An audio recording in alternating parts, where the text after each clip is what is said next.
Selanjutnya dipersilakan untuk Pak Ahmad Siddiq, udah hadir di sini. Halo, Assalamualaikum Pak Siddiq.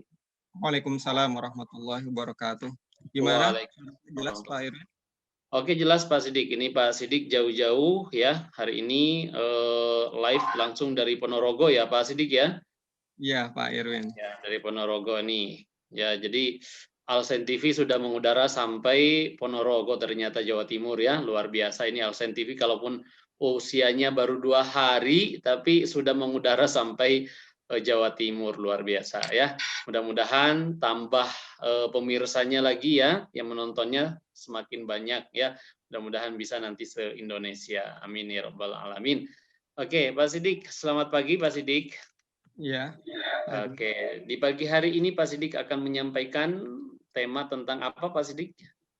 Tentang amalan-amalan yang bisa dilakukan pada bulan Ramadan Pak Irwin.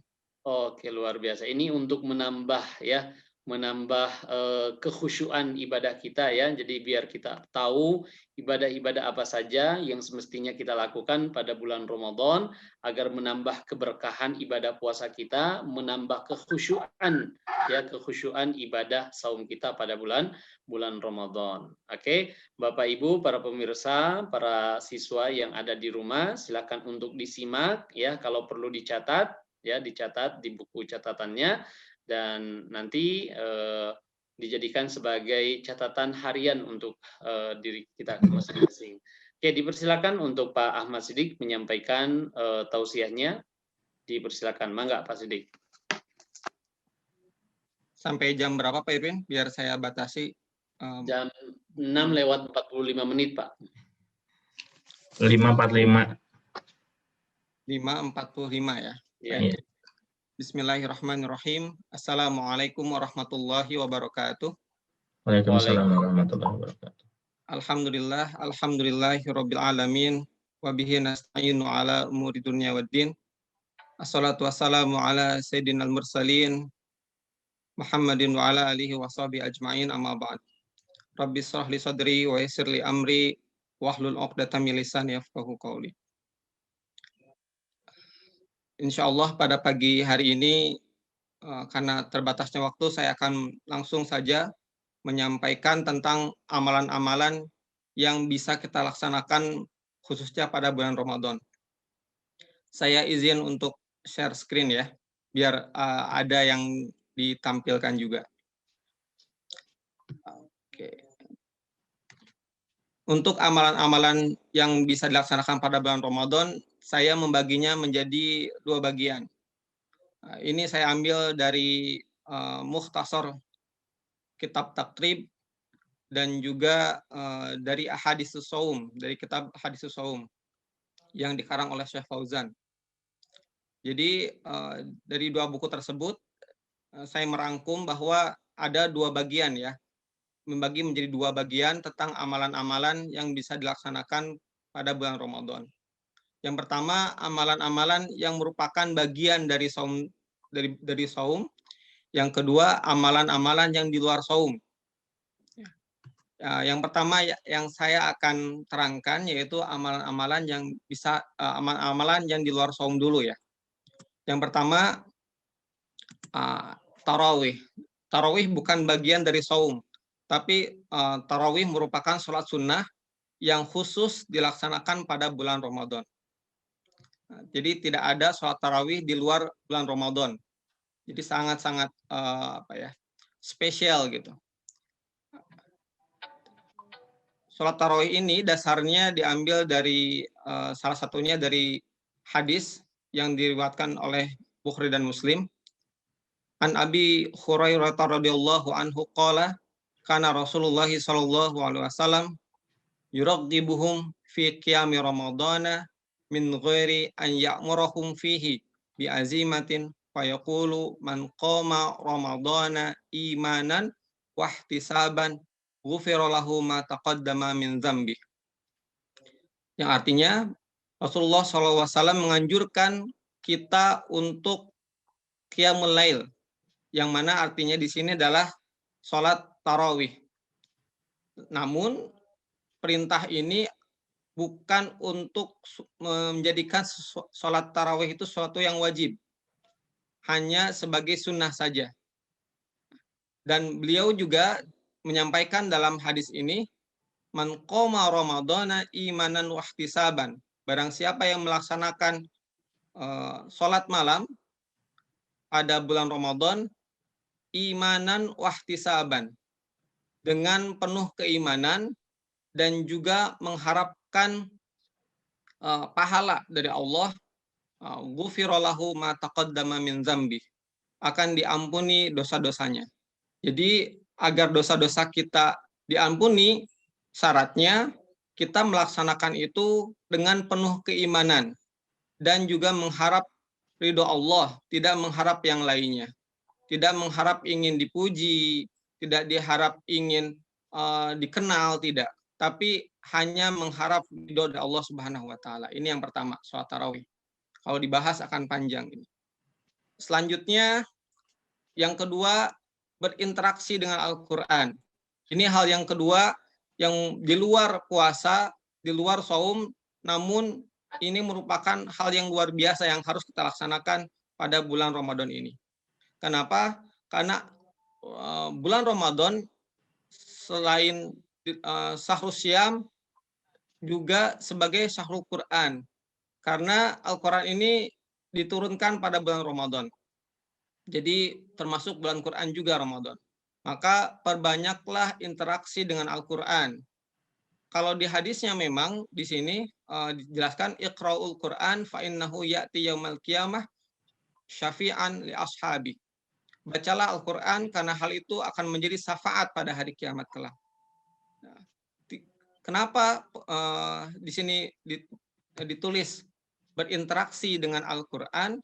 Karena tidak hanya membacanya, mendengarnya seperti yang tadi kita barusan laksanakan, ya, itu merupakan amalan-amalan yang bisa kita laksanakan ketika bulan Ramadan. Dan juga membacanya, mempelajarinya, tentang isi kandungannya, dan lain sebagainya. Berbagai macam interaksi dengan Al-Quran inilah merupakan amalan-amalan yang bisa kita laksanakan. Selanjutnya, amalan yang harus kita perbanyak pada bulan Ramadan adalah sedekah. Di sini dijelaskan di hadisnya bahwa Rasul itu orang yang paling baik dan orang yang paling dermawan. Dan Rasul akan lebih dermawan lagi apabila ketika sudah masuk pada bulan Ramadan. Sodakoh itu apa saja? Banyak sekali ya sodakoh. Sodakoh itu tidak hanya berupa uang. Sodakoh itu sangat luas. Bisa saja sodakoh dengan memberikan makanan, takjil ke masjid-masjid, atau memberikan takjil kepada siapa saja yang melakukan ibadah saum, itu pahalanya sangat besar. Apabila ada yang memberikan makanan takjil kepada orang yang melaksanakan saum, maka pahalanya double. Pahala yang pertama, pahala dia sendiri yang melaksanakan saum. Yang kedua adalah pahala orang yang menikmati takjil yang dia siapkan, tanpa mengurangi pahala orang yang melaksanakan tersebut, gitu. Jadi double pahalanya. Jadi perbanyaklah sodakoh, apapun itu, tidak harus uang, tidak harus makanan. Sodakoh berupa ilmu juga, sodakoh berupa waktu juga, ya, menyisihkan waktu untuk membantu, itu merupakan sodakoh. Selanjutnya, yang di luar saum yang merupakan amalan juga yaitu i'tikaf. Nah, i'tikaf itu kita selama 10 hari, di hari terakhir khususnya, ya, dari sekarang pun boleh sebetulnya, tapi memang lebih afdol 10 hari terakhir, yaitu berdiam diri di masjid dengan niat untuk mendapatkan ridho dari Allah Subhanahu wa taala, untuk memperbanyak ibadah. Jadi tidak hanya diam di masjid, hanya diam tidur saja, tidak, tapi di sana memperbanyak ibadah. Nah, ini merupakan salah satu amalan lagi. Nah, selanjutnya, amalan yang merupakan bagian dari saum. Apa itu? Yang pertama, sahur. Untuk sahur, ya, kita sudah terbiasa kan sahur sebetulnya, tapi mulai dari sekarang kita niatkan, kita sahur merupakan mengikuti sunnah dari Rasul. Karena untuk sahur ini Rasul mensunahkan kita untuk mengakhirkan sahur, ya. Jadi sahur di akhir waktu. Bukan berarti wah saya sahur jam 2 saja, biar pahalanya besar. Salah gitu. Pahalanya yang besar malah sahur di akhir waktu. Tapi harus hati-hati jangan sampai kita kebablasan ya. Azan baru sahur itu. Ya. Di akhir waktu maksudnya ya beberapa menit sebelum waktu azan. Kalau di dalam hadisnya itu sekitar 50 ayat katanya. Jeda antara sahur dan juga azan untuk sholat subuh. Itu.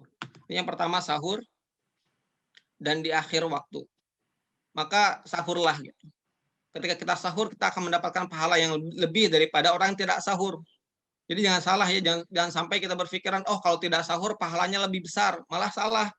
Orang yang tidak sahur malah amalannya lebih sedikit gitu. Pahalanya lebih sedikit daripada orang yang sahur. Sahurlah meskipun dengan segelas air, misalkan ya karena kita terlambat bangunnya, tapi masih sempat untuk sahur, sahurlah meski dengan segelas air. Selanjutnya iftar. Iftar itu berbuka. Nah, untuk berbuka malah sebaliknya, harus bersegera berbuka. Ketika sudah masuk, sudah jelas bahwa kita sudah masuk ke dalam waktu berbuka, maka segeralah berbuka. Jadi malahan orang yang segera berbuka setelah dia tahu sudah masuk ke dalam waktu berbuka, maka pahalanya besar. Jangan sampai saya akan nanti saya bukanya setelah sholat maghrib, pahalanya akan besar. Salah gitu. Malahan orang yang bersegera untuk berbukalah yang pahalanya lebih besar. Kalau lebih sunnahnya lagi Rasul ketika berbuka itu memakan rutob. Kalau sedang musim semi ya, ketika banyak air, tumbuh-tumbuhan, kurma tumbuh dengan subur, maka dengan rutob. Rutob itu kurma yang masih basah, kurma yang masih masih muda, masih enak gitu. Tapi ketika musimnya musim panas gitu, ketika kurma tumbuhnya lambat, maka bit tamrin itu kurma yang sudah kering. Jadi seperti itu, dan dengan air. Jadi seperti itu untuk berbuka ya, ketika azan segeralah berbuka, baca basmalah, makan, baru berdoa. Jadi kalau dari kitab yang saya baca, berdoa itu yang zahabat doma'u wabtalatil uruku wasabatal ajru dibaca setelah kita berbuka gitu. Jadi azan kita baca basmalah, kita makan, kita batalkan dulu ya tadi dengan makanan yang manis-manis, baru kita berdoa. Karena tadi kalau dalam kitab itu saya baca ya kan di situ di artinya ya zahabat doma'u, sudah hilang dahaga. Mana mungkin dahaga itu hilang kalau kita sebelumnya tidak minum gitu. Wabtalatil uruku wasabatil ajru. Jadi seperti itu urutannya. Urutannya ketika sudah azan kita baca basmalah lalu segera untuk berbuka puasa ya. Berbuka puasanya tidak langsung makan satu piring, tidak. Tapi cukup dengan makan yang manis saja. Ya kalau di Indonesia karena mungkin sulit kita menemukan kurma, ya cari yang manis-manis. Karena menurut penelitian juga ketika kita memakan makanan yang manis itu bisa cepat untuk memulihkan metabolisme tubuh gitu ya. Itu yang kedua, yaitu berbuka. Dan yang terakhir kalau menurut buku tersebut yaitu kita harus menghindarkan diri dari perbuatan dan ucapan yang tercela. Karena ketika kita tidak bisa menahan mulut kita untuk berbicara yang kotor, berbicara yang keji, memang tidak membatalkan puasa, namun itu bisa mengurangi puasa. Jadi percuma gitu. Allah tidak akan melihat lapar kamu, tidak akan melihat haus kamu ketika Ramadan hanya bisa menahan lapar dan haus, tetapi tidak bisa menahan mulut untuk berbicara kasar. Mungkin itu saja. Untuk hal yang lebih rincinya nanti akan dibahas lebih dalam lagi pada sesi-sesi berikutnya. Terima kasih. Assalamualaikum warahmatullahi wabarakatuh. Waalaikumsalam warahmatullahi wabarakatuh. Oke, alhamdulillah. Terima kasih Pak Ahmad Siddiq atas tausiahnya ya. Alhamdulillah kita mendapatkan tambahan ilmu kembali pada pagi hari ini, luar biasa sekali ya. Jadi banyak lagi kita pengetahuan-pengetahuan tentang amalan-amalan ya, amalan-amalan baik itu yang berkaitan dengan ibadah saum ataupun yang tidak berkaitan dengan ibadah saum ya. Alhamdulillah, mudah-mudahan segala amalan-amalan yang tadi Pak Sidik sampaikan kepada kita, mudah-mudahan pada bulan puasa ini ya mampu kita maksimalkan dengan baik untuk kita lakukan setiap hari ya, agar menambah kekhusyuan, menambah pahala, menambah keberkahan saum kita pada tahun ini. Amin ya rabbal alamin. Sekali lagi kami ucapkan terima kasih kepada Ustadz Ahmad Sidik SPLI yang sudah membagi ilmu pada pagi hari ini, dan tidak lupa pada seluruh rekan-rekan ya untuk bantuannya pada pagi hari ini. Kami ucapkan terima kasih ya. Oke, demikian kami undur diri. Billahi taufiq wal hidayah. Wassalamualaikum warahmatullahi wabarakatuh. Waalaikumsalam warahmatullahi wabarakatuh.